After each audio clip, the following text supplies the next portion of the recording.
Hey guys, it's Heather here, and today I'm going to be bringing you another do this, not that, but with Hog Riders. That's right, to GoHo or not to GoHo, that is the question, the big question many of you have been asking.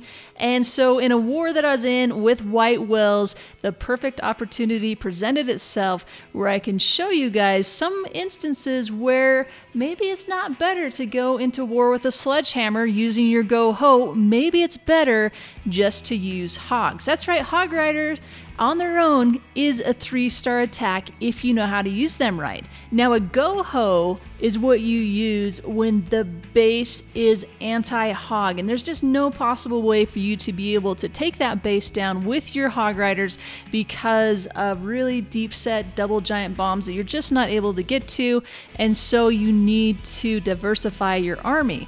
Now diversifying your army tends to weaken it in other areas as well. So you shouldn't use a GoHo against every base, and this tutorial is going to show you an example of just that. Real quick, before I start going into these attacks, I want to make sure that you guys know that I'm on Bindle and would love for you guys to join me there. Bindle is a messaging app you can download for free from the iTunes or Google Play Store, and then join the room #Clash Tutor to talk with me and other subs to get help on your attacks and strategies. I will leave a link to Bindle in the description below so you can go there and get it downloaded and join me and the other subscribers and talk more Clash. Alright, so here's the base we're going to be focusing on. It is a max defense Town Hall 8, and it has those centralized air defenses that are packed in really tight, and they're being blocked by storages, plus with the new sweeper makes this very difficult to drag in, so this looks great for a ground attack. And hogs are typically the best way to do that. Now first up to the plate is Sika, and he's going to be going in with a holo. I haven't covered that yet. Love this attack, love going in with the hogs to take out those air defenses that are set in deep, and then just using your loons around the perimeter to be able to pick off all those defenses. Now he's also going to be taking 2 witches in the clan castle along with 1 rage and 2 heals. So it's a little bit different army composition here. But I like the idea of using witches just to be able to have those skeletons trigger the traps, be able to take out the clan castle troops, especially because Sika doesn't have his dark lab available for this attack. So Sika starts his attack by dropping 2 hogs to pull the clan castle.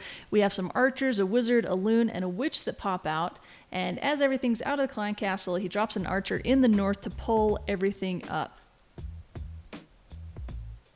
And once he has those clan castle troops pulled up, he drops his clan castle with a barbarian and 2 witches to take out the enemy clan castle. But unfortunately, the wizard from the enemy targets those witches and takes them out in the first few seconds. And that is a massive loss to lose those witches.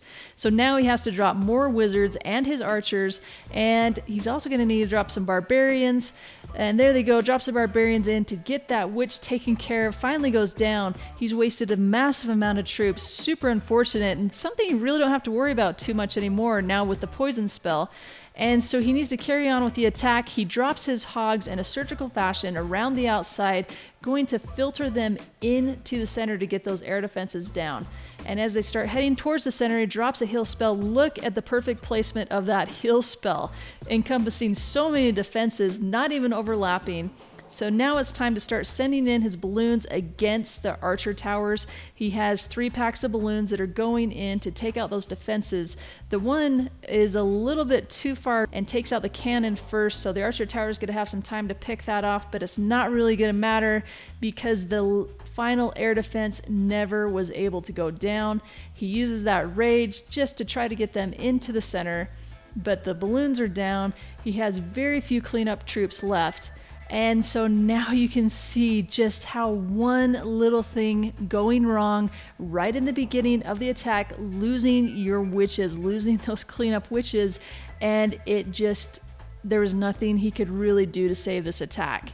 So he goes ahead and finishes it out and gives a lot of information to follow up attacks. So 80% 1-star, that was rough.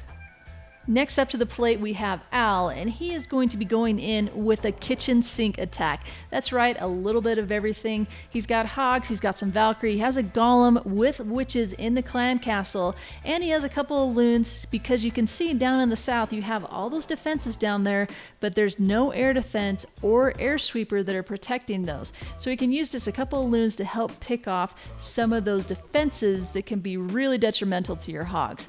He's also going to be bringing an earthquake spell because he has those witches in the clan castle. He knows that he can take it out with his own witches. And so with the earthquake spell, he can help break down those walls and make those 6 wall breakers go a little bit further. He starts off the attack the same way, sending in 2 Hogs to pull the clan castle, and then drops an archer in the north to drag everything up, and sends in his clan castle witches, but this time sends another 2 barbarians as well, and that will be enough to keep that wizard distracted while the witches spawn skeletons and take out that clan castle without losing any of the witches. So it takes a little bit of time for the troops to work their way down to the witch, and finally she goes down. And now it's time to drop the golem. He drops the golem a little bit behind the witches, and so needs to get that golem in there a little bit quickly to keep those witches protected. And the Barbarian King starts targeting the golem. That's great. Sends in his wall breakers, gives them a rage, and then adds an earthquake just to help push them in further. Valkyrie come in, and they're heading into the center. Still got the witches there, but the witches head one way, the golem heads another way, and that is not going to be good if defenses start targeting those witches. Right now they're focused on the Barbarian King, but all the other troops are now too close to the mortar except for the witches, and the witches against the mortar, and the mortar wins. Those witches are down, so that definitely hurts this attack. Going on in the south, we have the balloon taking out the defenses with 2 groups of Hogs heading into the center. And unfortunately, because the witches were lost, the skeletons did not get into the center to help wipe out those giant bombs, and the wizard tower is able to finish all of those off. Now he still has a golem that's just about ready to burst. He has his Barbarian King, and he has just a few wizards left. He did get the 2nd star on this attack, but just not enough troops alive. He only has to take out a wizard tower and a mortar, but we're definitely going to run out of time on this one. Close, 93% 2-star. These are really awesome attacks, and you can see how just one little thing, one little tweak could have completely changed the outcome of this attack. Now for me, I was going in as the 3rd attacker, which it gives me a massive advantage because I knew exactly where those giant bombs are. Now if you look at the giant bombs in the center, you'll notice even though they're compact and really close together, those are not double giant bombs. That means that I can trigger them with my Hogs, and if I place my heal spells correctly, I can heal my Hogs up before they trigger one of the other giant bombs. I'll be going in with your basic Town Hall 8 Hog Rider Attack using 28 Hogs plus level 5 Hogs in the clan castle, 3 heal spells, and a poison to take care of that clan castle, especially the witch. I'll be taking some wizards, some archers, and also 2 loons to take care of that archer tower in the south and anything else that it can pick off. I thought that was a pretty good swap from previous attacks. So I start this off essentially the same way, send in 1 Hog to pull the clan castle. And as I make sure the witch comes out, I make sure that I get the witch and the wizard into that poison radius and just wait for it to do its magic. And as that wizard's about done, I start pulling everything up to the north. We have an archer and the loon that are able to survive the poison. And so I'm going to take those out first. Slowly get that loon to come up to the north. And then go ahead and send in the wizard to take that down. And once that's down, I can go ahead and send in my Hogs, send them in with the wizards against the Barbarian King's side so that I can get my wizards and my Barbarian King to be able to take down the enemy's opposing Barbarian King. So it's time to start anticipating that first hill drop. And I need to pre-hill these hogs before they encounter the first giant bomb.